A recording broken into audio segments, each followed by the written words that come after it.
Bago kami magsimula, magpapakilala muna kami. Ako ang inyong guro na si Binibining Rhea. At ako naman ang inyong guro na si Binibining Iya. Maaari bang tumayo ang lahat para sa ating panalangin na pangungunahan ni Binibining Rhea? Maaari ba natin ipikit ang ating mga mata at iupo ang ating ulo? Panginoon, salamat at nakarating kami dito sa paaralan ng ligtas. Naway gabayan niyo po kami sa pang-araw-araw naming gawain. At salamat na makakauwi kami sa aming tahanan na may dalang kaalaman tungkol sa paksang tatalakay namin ngayon. Yun lang po. Maraming salamat. Amen! So bago kayo magsiupo, maaari niyo bang pulutin ang mga basura na nasa ilalim ng inyong mesa at pakiayos na rin ng inyong upuan.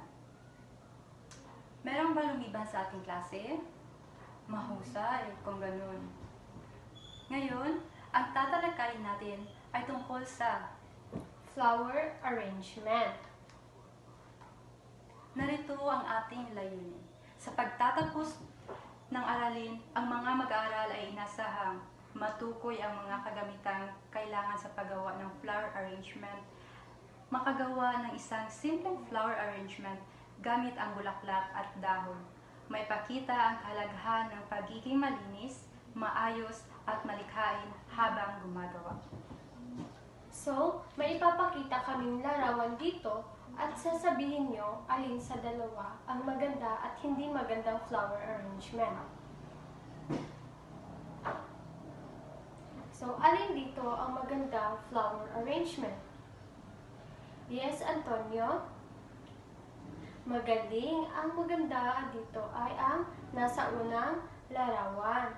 So, bakit kaya ito maganda? Yes, Carla?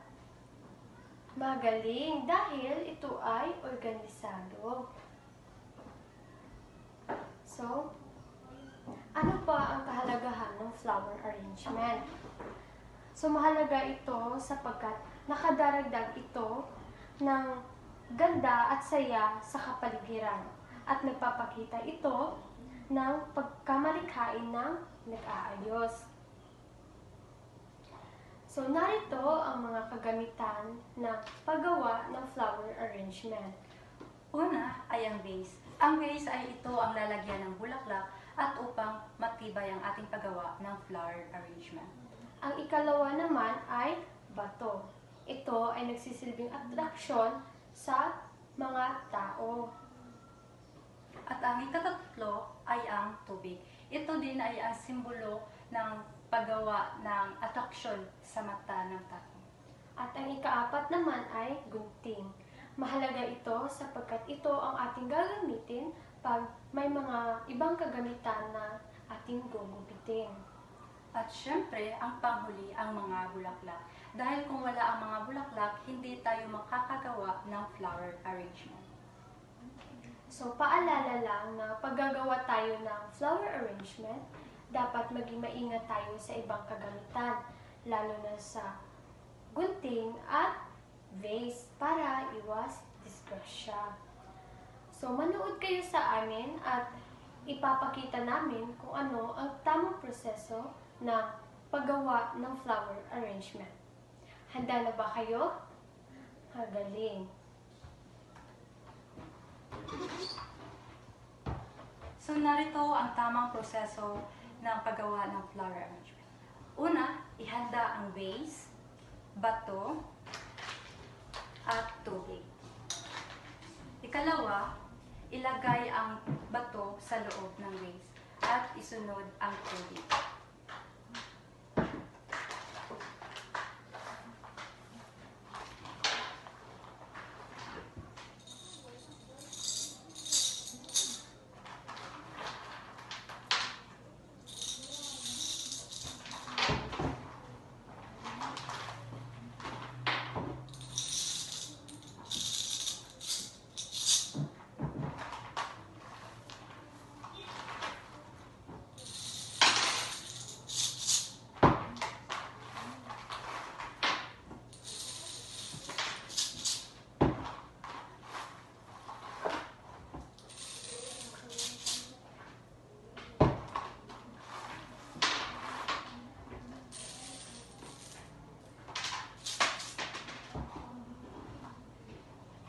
Pagkatapos, isunod ang tubig.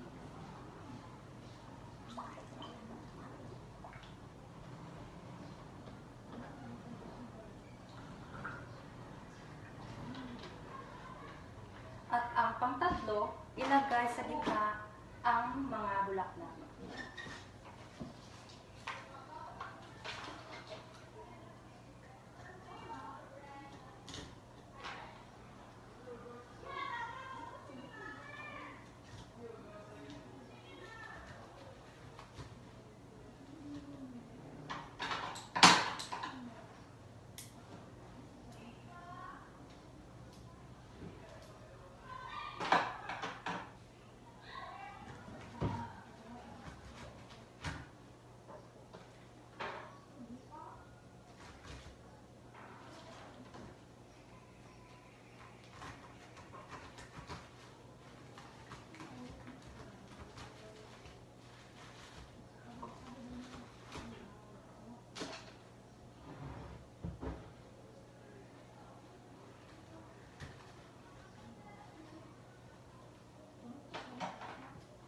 Boys at the back, ano ba? Makinig kayo.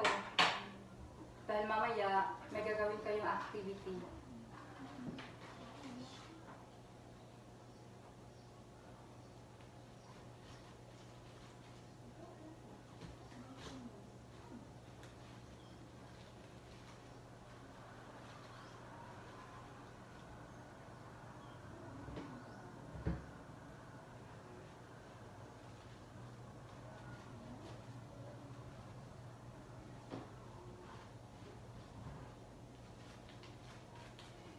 So ngayon nakikita nyo na paunti-unti nang nabubuo ang ating flower arrangement. Yes? Yes, ito ay maganda at organisado.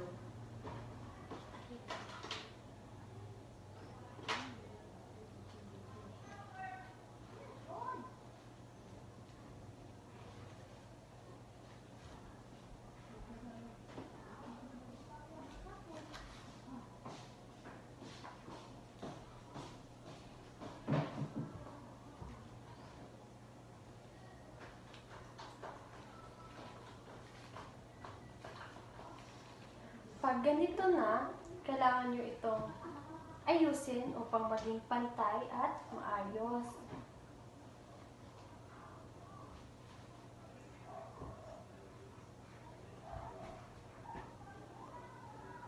Ngayon, ito na ang ating kabuuan ng flower arrangement.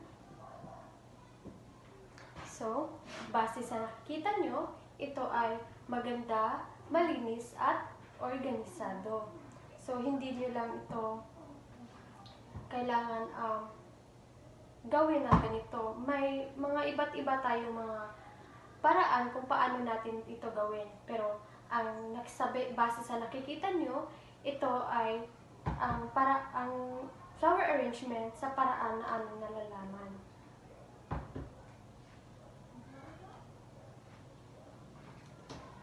Okay. So, base sa nakita niyo kanina habang ginagawa ko itong flower arrangement, may mga katanungan ako. So, bakit ba inuuna ang bato? Magaling. Dapat talaga iuna ang bato. Dahil hindi ito magandang tingnan kung iuna natin yung bulaklak at panghuli natin ilalagay yung bato. So, bakit dapat pantay ang ayos? Magaling. Upang maging maganda itong tignan.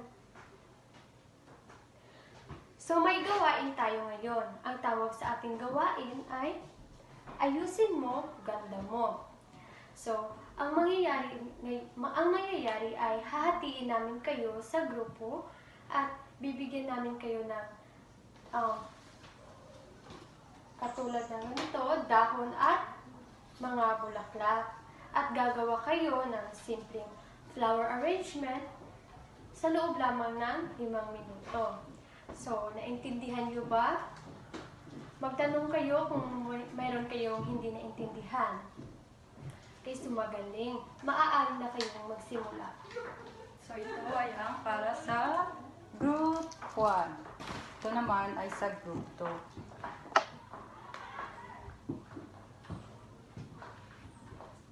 Okay, tapos na ba?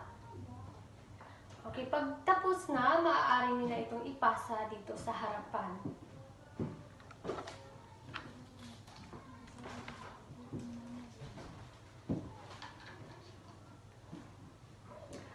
So, kanina nalaman nyo na kung ano ang flower arrangement.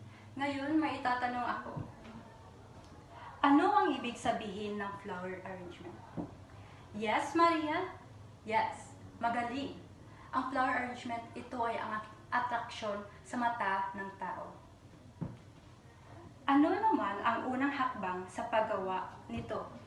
Yes, Carlo? Mahusay. Ang unang hakbang sa paggawa nito ay ang ilagay ang bato sa loob ng vase. Ang ikatatlong tanong, bakit dapat maayos ang pagkaayos ng bulaklak? Yes, Ana? Mahusay. Bigyan natin ng 3 bagsak. Kinakailangan nating maayos ang paglagay ng bulaklak upang mas maging kaakibat at agaw-pansin sa mata ng tao. So, magpatuloy na tayo. So, base sa mga na-discuss sa diskusyon namin kanina at sa ginawa namin dito sa harapan, syempre may natutunan na kayo, tama ba? Mahusay. So, maaari ba kayong kumuha ng kalahating malinis na papel at sagutan ang mga tanong na sumusunod? Handa na ba kayo? Okay.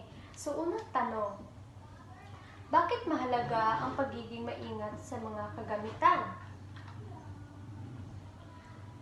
Pangalawa, magbigay ng 3 kagamitan sa paggawa nito. Pangatlo, bakit mahalaga ang pagiging malinis at maayos habang gumagawa? At panghuli naman ay, bakit kailangan nating sundin ang tamang proseso? Okay, tapos na ba kayo? Okay, magaling. So, maaari nyo na itong ipasa dito sa harapan. Para sa inyong takdang aralin, gumuhit kayo ng flower arrangement at kulayan ito at ipapasa nyo ito bukas. So, nagkaintindihan ba tayong lahat? May mga tanong pa ba kayo? Malinaw ba ang aming diskusyon ngayong araw? Magaling. So, yun lang at maraming salamat.